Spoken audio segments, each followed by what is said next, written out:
Today's story is The Miser in the Bush from the Brothers Grimm fairy tales. A farmer had a faithful and diligent servant who had worked hard for him 3 years without having been paid any wages. At last it came into the man's head that he would not go on thus without pay any longer. So he went to his master and said, "I've worked hard for you a long time.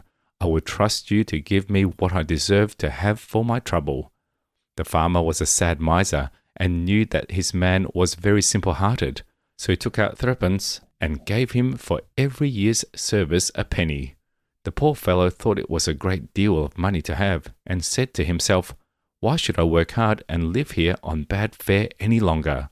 I can now travel into the wide world and make myself merry." With that, he put his money into his purse and set out, roaming over hill and valley. As he jogged along over the fields singing and dancing, a little dwarf met him and asked him what made him so merry. "Why, what should make me downhearted?" said he. "I am sound in health and rich in purse. What should I care for? I have saved up my 3 years' earnings and have it all safe in my pocket." "How much may it come to?" said the little man. "Full 3 pence," replied the countryman. "I wish you would give them to me," said the other. "I am very poor." Then the man pitied him and gave him all he had, and the little dwarf said in return, "As you have such a kind, honest heart, I will grant you 3 wishes, 1 for every penny, so choose whatever you like." Then the countryman rejoiced at his good luck and said, "I like many things better than money. First, I will have a bow that will bring down everything I shoot at. Secondly, a fiddle that will set everyone dancing that hears me play upon it. And thirdly, I should like that everyone should grant what I ask." The dwarf said he should have his 3 wishes, so he gave him the bow and fiddle and went his way. Our honest friend journeyed on his way too, and if he was merry before, he was now 10 times more so. He had not gone far before he met an old miser. Close by them stood a tree, and on the topmost twig sat a thrush singing away most joyfully. "Oh, what a pretty bird," said the miser. "I would give a great deal of money to have such a one." "If that's all," said the countryman, "I will soon bring it down." Then he took up his bow, and down fell the thrush into the bushes at the foot of the tree. The miser crept into the bush to find it, but directly he had got into the middle, his companion took up his fiddle and played away, and the miser began to dance and spring about, capering higher in the air. The thorns soon began to tear his clothes till they all hung in rags about him, and he himself was all scratched and wounded, so that the blood ran down. "Oh, for heaven's sake," cried the miser. "Master, master, pray let the fiddle alone. What have I done to deserve this?" "Thou hast shaved many a poor soul close enough," said the other. "Thou art only meeting thy reward." So he played up another tune.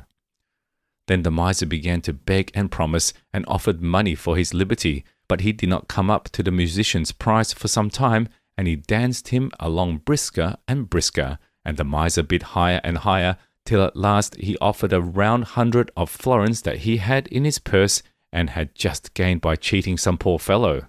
When the countryman saw so much money, he said, "I will agree to your proposal." So he took the purse, put up his fiddle, and travelled on very pleased with his bargain. Meanwhile the miser crept out of the bush half naked and in a piteous plight, and began to ponder how he should take his revenge and serve his late companion some trick.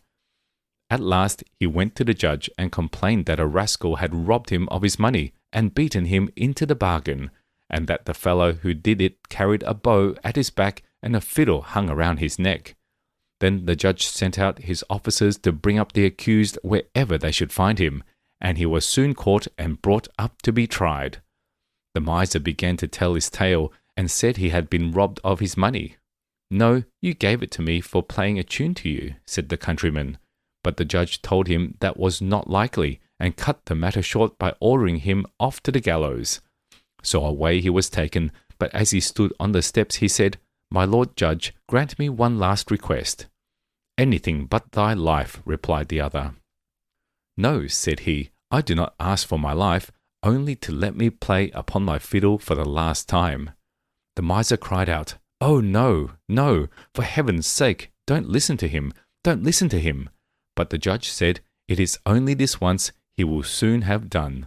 The fact was, he could not refuse the request on account of the dwarf's third gift.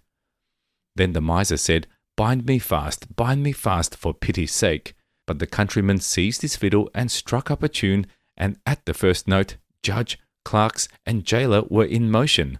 All began capering, and no one could hold the miser. At the second note, the hangman let his prisoner go and danced also. And by the time he had played the first bar of the tune, all were dancing together, judge, court, and miser, and all the people who had followed to look on. At first the thing was merry and pleasant enough, but when it had gone on a while, and there seemed to be no end of playing or dancing, they began to cry out and beg him to leave off. But he stopped not a whit the more for their entreaties, till the judge not only gave him his life, but promised to return him the 100 florins. Then he called to the miser and said, "Tell us now, you vagabond, where you got that gold, or I shall play on for your amusement only." "I stole it," said the miser in the presence of all the people. "I acknowledge that I stole it, and that you earned it fairly." Then the countryman stopped his fiddle and left the miser to take his place at the gallows. We hope you enjoyed the story. Subscribe for more. See you next time.